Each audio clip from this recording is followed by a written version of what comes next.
So I think most people know that the original Burberry Her, which is composed by Francis Kirkjohn, a Takasago perfumer, smells very similar to another really popular fragrance composed by him for his own brand, Maison Francis Kirkjohn. That fragrance, of course, is Baccarat Rouge 540. Here we have a flanker to Burberry Her that came out in 2020. This one is called Burberry Her London Dream. I'm going to be doing a first impressions on camera today, so I hope you enjoyed this video. Let's go ahead and get it started.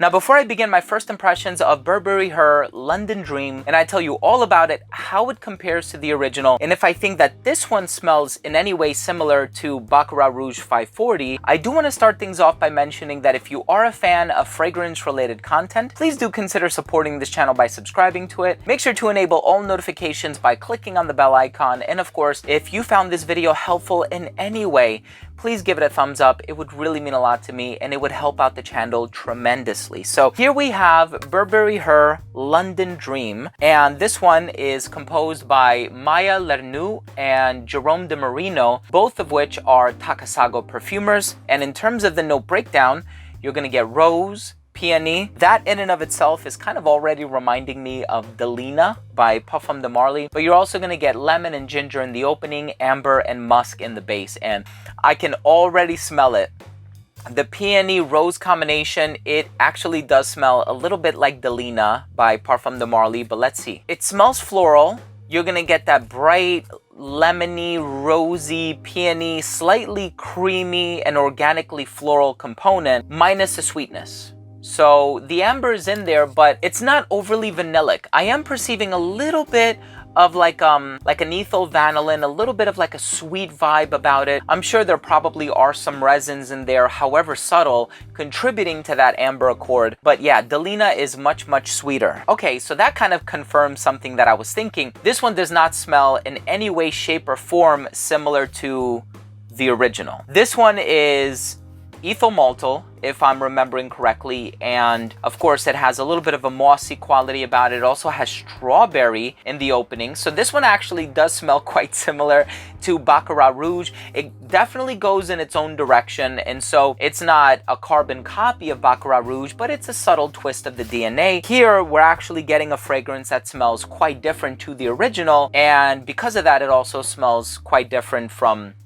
Baccarat Rouge. So this has a very nice warm floral vibe, but it also has a bit of like a fruity component. So even though they're not listed in the note breakdown, at least I don't think they are, I almost get like a very subtle peach or apricot vibe from it. Now, while those notes are not listed, there might also be some aroma molecules that would contribute to that smell. And so you're not going to get a natural apricot, a natural peach, but you are going to get some synthetic aroma molecules that are derived from those ingredients. So now in terms of the musk that's in the base, I think it's a very clean, easy to wear musk. I know a lot of times we can have musky ingredients that veer on the animalic side of things. I actually recently did a video on a fragrance that combined musk with blackcurrant. Blackcurrant especially also has the ability of making fragrances a little animalic, if you will, but that's not happening in this fragrance. I think the musk is probably not as strong as the amber that's in here. And even in regards to the amber, I get more vanilla than resins, and so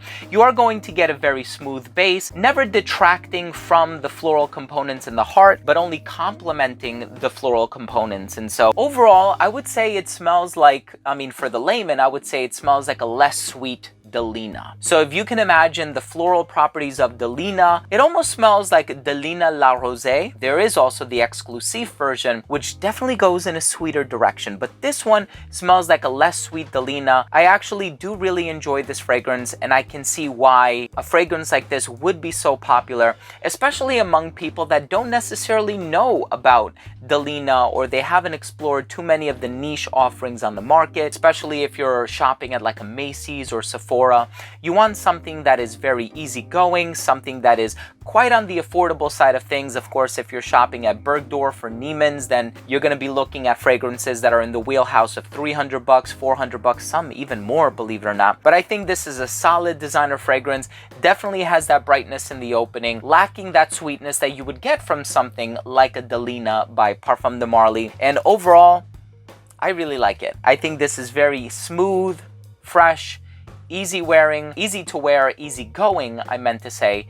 And so I would definitely recommend this for somebody who's looking for something that is a bit on the youthful side of things, but not as youthful as the original Burberry Her, which definitely goes in a much sweeter direction. Very well done, and I actually see my wife really enjoying this one. Although she does like Delina, she's a fan of the original over the exclusive version, even though my favorite is the exclusive version because I love that vanilla that's in the base, vanilla from Madagascar, very warm and sensual. This is definitely on the brighter, fresher side of things because it lacks that sweetness, but I think it also has more of like an elegant, professional kind of a vibe, while also giving you that versatility to wear it casually. So this is the type of fragrance I imagine can be worn when you're just running errands, but I can also see somebody wearing this as an office perfume, whereas in the case of Burberry Her, this is more like date night, cuddling between the sheets, romantic occasion, Valentine's Day kind of a fragrance. Now Burberry Her London Dream